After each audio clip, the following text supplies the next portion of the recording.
You know what I've come to realize? That I've always been in my masculine era because I never had a man to make me feel feminine. Like I'm such a tomboy in all the relationships that I've been in. None of them made me feel like I had comfort, I had protection, I had any of the essentials that I needed to be in my... I've never been feminine. I've never been feminine because I've never had a man who can bring that out of me. And I always like to say, if it's not you, there's no reason to get mad, right? Right. So I say women want men that they can control. So I want you to lead, but I want you to lead the way I want you to lead. That's not letting him lead. That is so good. Can It's you say not. that again? That is so good. Women want men that they can control. If I say I want this Birkin bag, you a provider, go get it. Mm. And he say, I am a provider, and we can't afford that Birkin bag. Now he ain't a real man. Now you talking to your girl. You know what I'm saying? Like, it's like women, all the women say they want something that they're not really preparing to get. You're not really prepared for it. Mm-hmm. Mm-hmm. Welcome back to the channel. You see the information on the screen, so you know what I'm about. So let's get into it. So before I go any further, I'm just going to read a little bit from Genesis chapter 3, verse 16. And we're going to go to the bottom. I'm going to read the whole thing, but I'm going to focus in on the bottom. And this is basically what happened after the curse. Right? So after the curse. And there's so many Christians that love to say the curse is over, the curse is over, the curse is over. And it's always interesting to me because when they say that, I'm always looking at them and I'm saying, okay, well, are you walking in the fullness of the kingdom of God? And unfortunately, most people, I think if they're really honest with themselves, they're not. And they're still doing things like the Old Testament in a lot of the little bitty ways. In fact, right now, with everything that's going on, from a lot of the people being into New Age, which really is equivalent to a low-grade version of witchcraft, we're seeing a lot of people revert back to the Old Testament.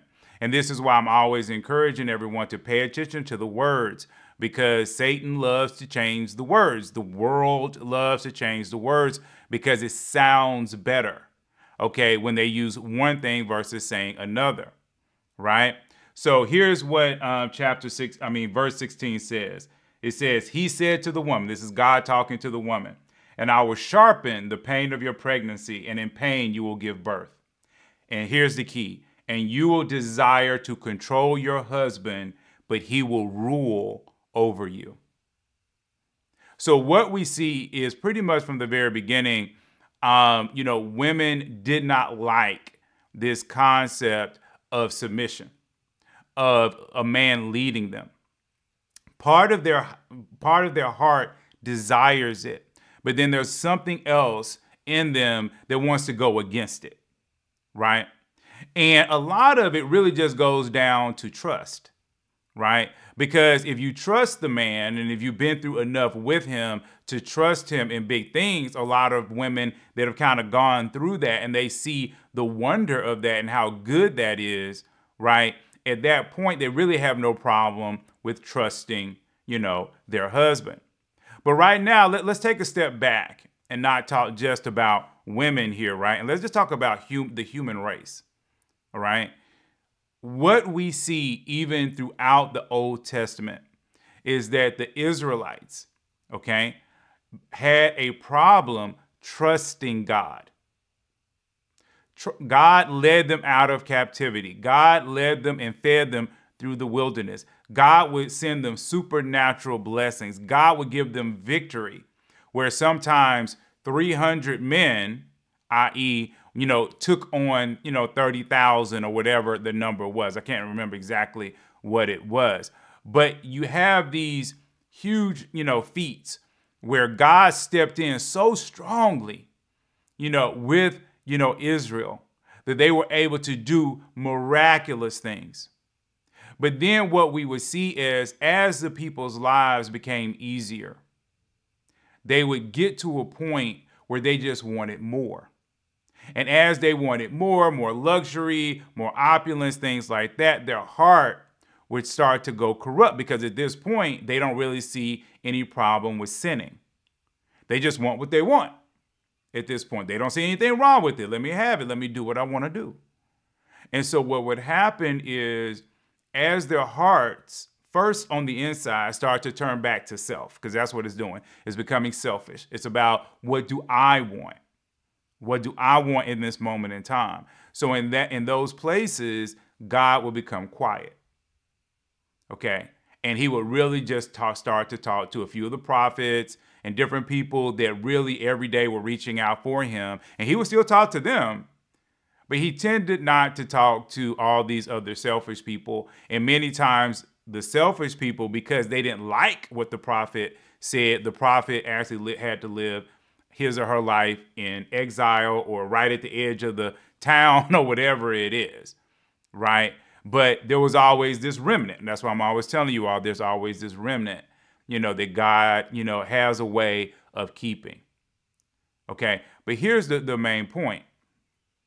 In our lives, even right now, many of you might have been through something already with God where you needed something. You needed it badder than bad. I mean, you needed it now. You needed him to show up. There was just something too big, whether or not maybe it was you buying a house, maybe getting a car, maybe getting a job. Maybe you needed somebody in your family healed. Maybe you needed something where God just showed up. And then he showed up. And then later on, when he needed you to trust him, i.e. not move too fast, because maybe he put something in your spirit to say, hey, I'm going to take care of X, Y, Z.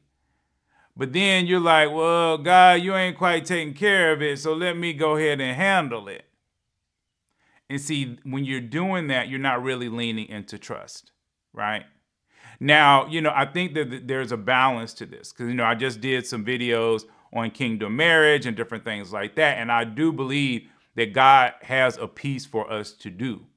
But that piece that we're supposed to do is not to, still not to move faster than what God has for us, right? So there is a balance to this. And I think that that's why it's really good if everybody kind of tunes themselves in, to what God is saying, and that's why I'm always talking about how can you hear from God, different ways if you're not hearing from God right now, because I know that is a problem for some people. They feel like they really don't hear from God. God doesn't talk to them. I felt like that for a long period of time, honestly, all the way up until probably as I started going into my mid 30s.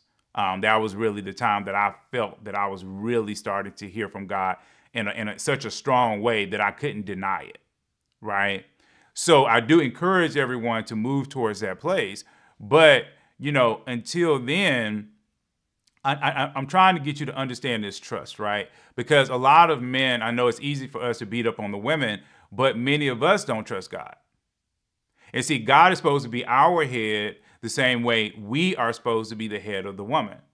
So God leads us, we lead the woman, right? And so I'm trying to let it, put it out there so the men can kind of understand, how this goes, right? And so for a lot of women, what's going on is that it's such a hard time for them to trust the man. And a lot of times, the reason why a lot of women are having a hard time in this is because, number one, they've just never run into men that they could trust. And this is why I'm always telling women, sometimes you have to change the people that you're around. And you have to understand that when you go from one place to the next, you can't take yourself with you. This is always one of those issues. Like right now in Saudi Arabia, right? If you're a woman, okay, you can't go into Saudi Arabia acting any kind of way that you want. While you might be able to literally walk down, New York City, in a bikini, that's going to be a hard thing to do in Saudi Arabia if you're anywhere where most of the people hang out. That's not going to be something they're going to appreciate and like because they have a different culture. Okay, and see, we can understand that there's different cultures around the world, but it's very hard for us many times to understand that there's different cultures within our own race or even within our own culture.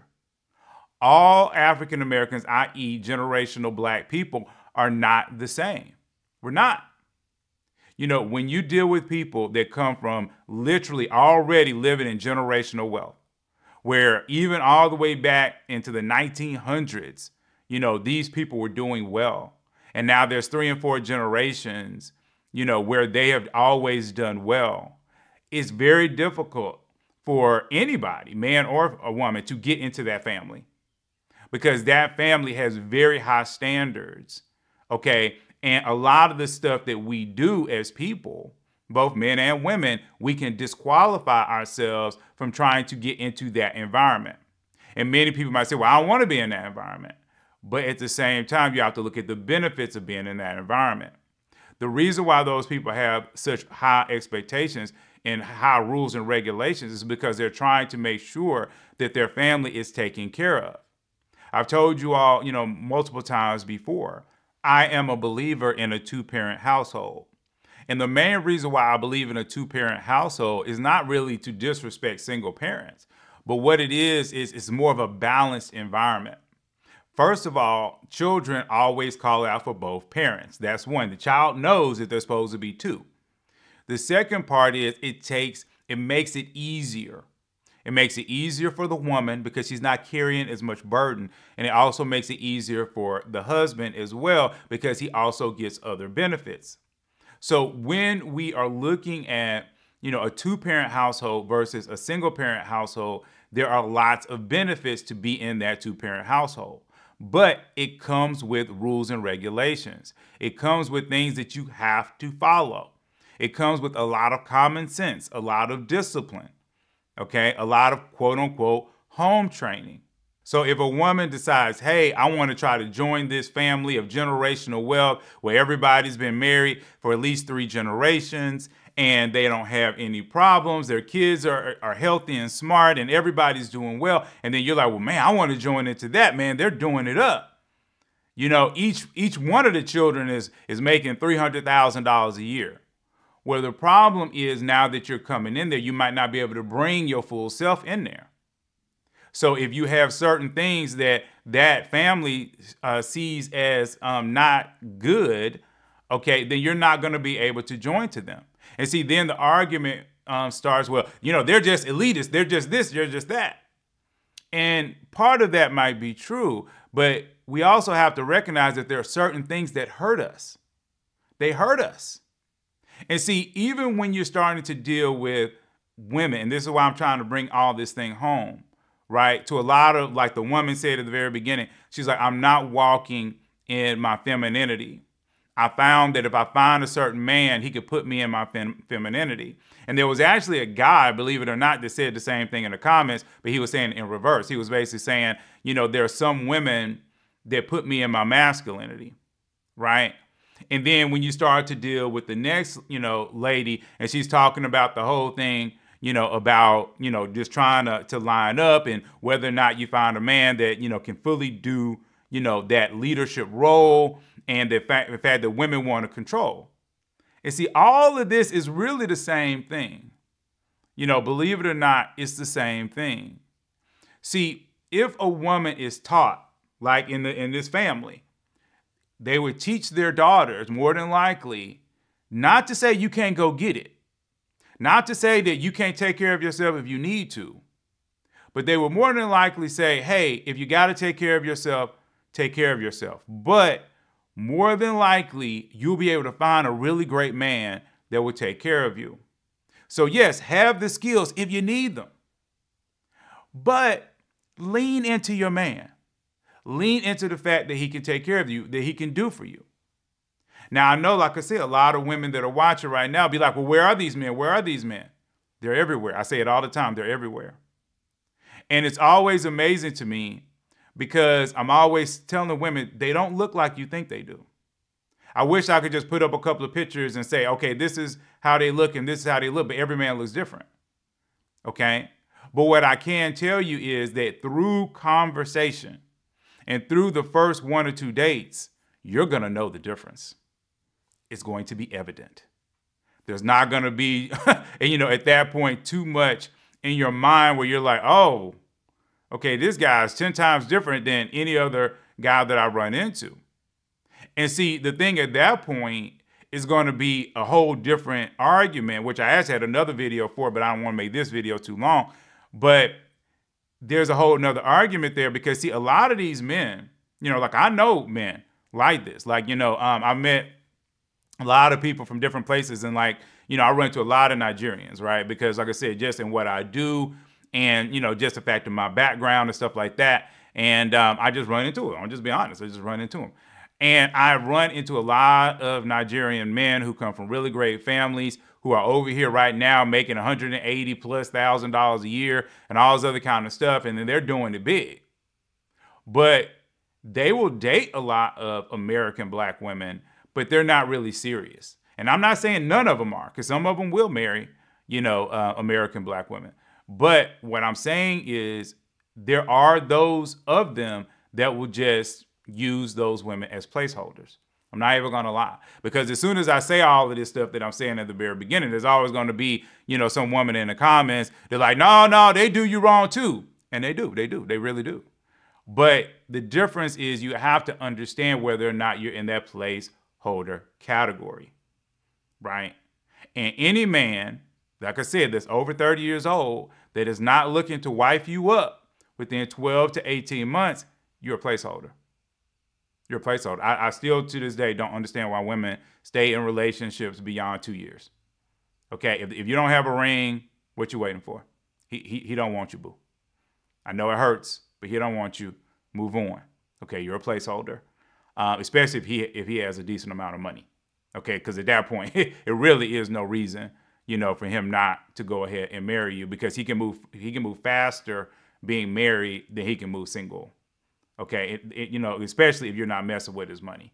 Okay, but I wanted to talk about this because the whole thing about a woman walking in her femininity, it really has very little to do with the man that she is with. It has more to do with who she is as a person and who she has decided to be. And see, that's the key. Even if you came from an environment where your mom and your dad or whoever it was encouraged you to be this strong, independent woman, you can make the choice today to say, you know what, I don't want to be that woman anymore. And at that point, you might have to play the game for a while in order, for you to become it. Like people say, fake it till you make it. But very few people talk about fake it till you make it when it comes to femininity. But it's a real thing. Recently I ran into a woman that told me, she's been independent, strong, independent her whole life, but she kind of said she wouldn't mind, becoming maybe a stay-at-home mom or a woman that, a man takes care of or whatever it is, where, maybe she has a small job or something like that, but, the man takes care of most of it, right? But right now what she does, as a job is a high-powered job. I mean, high stress, high money, the whole 9 yards. And see, that's kind of what I'm talking about. She might say, okay, I have this vision and I'm willing to do that, but you can't go, most people don't do well going from 0 to 100, literally overnight. That's a process. And that process might take 2 or 3 years. So if she's really serious about that, it's almost like she needs to kind of pull out of that high-powered job a little bit, even if she's still at the same company, where maybe instead of taking so many projects, she takes half or whatever she can do in order to lower that energy, because men are attracted to certain energies, right? And as the man is out here and he's dating you, and then the woman is always talking about her job and what she got to do and all the work and she don't have time, then he's going to think, oh, this is who she is. So if she wants to be that stay-at-home mom, she can't start, okay, at, like I said, once she gets married to the guy. She actually has to start before that. But she also has to know where to go to find these really great men. But see, a man is not going to put you in your feminine, nor is a woman going to put a man in his masculine. If you have not decided to walk in that, now it's better, like I say, if your parents teach it to you and or you were born that way. That's 10 times better, but you can change. Anybody can change. Even the Bible talks about the renewing of the mind. So you can change. You can change today, tomorrow, whenever. But I'm letting you know it's a process. It's a process of change. And so when you're out here and you're saying, okay, I want a certain type of life, you need to be moving toward that life. And that movement is going to change everything around you. Your friends are going to change. Because you cannot be a woman that says, hey, I really want to be a stay-at-home mom, or I really want to walk in my feminine 100%, and then all of your female friends are masculine. Because they're going to keep drawing you back into that energy, and they're going to ridicule you for believing the way that you do. You know, it's the same thing with being a Christian. If none of your friends are Christians, can you really say that you're a Christian? You know, most of your friends are going to need to lean towards Christian. If you're not having conversations about God and the goodness of God and what God has done in your life, then really, are these people around you Christian? And are you yourself a Christian? Because I'll be honest, it's hard for me. It is difficult for me to go even one really long conversation, like an hour-long conversation, and not bring up God.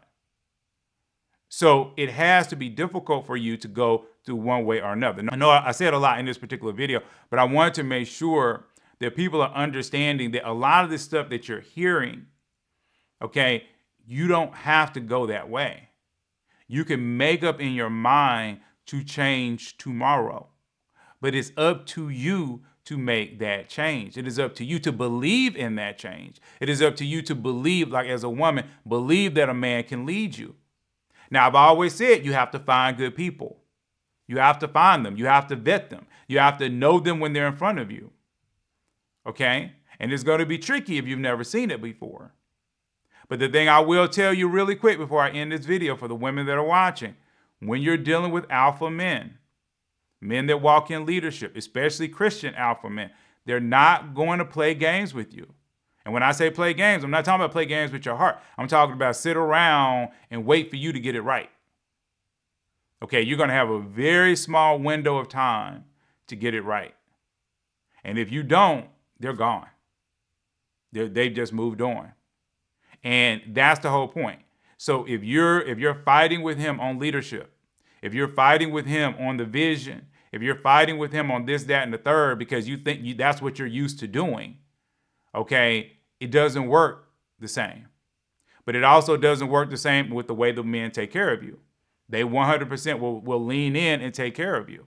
And when I say 100% here, again, don't get it twisted with the whole 50-50, 100 paying the stuff. I'm talking about, you know, just who he is as a person, you know, how he covers you, you know, as you walk through. Because again, you know, people get so caught up in these little terms going around because everybody's all into social media instead of focusing really in on, you know, what you need, how do you prepare, you know, blah, blah, blah, in order to get married. Anyway, hope you enjoyed this video. Please like, please subscribe, and I'm going to see you all in the very next video.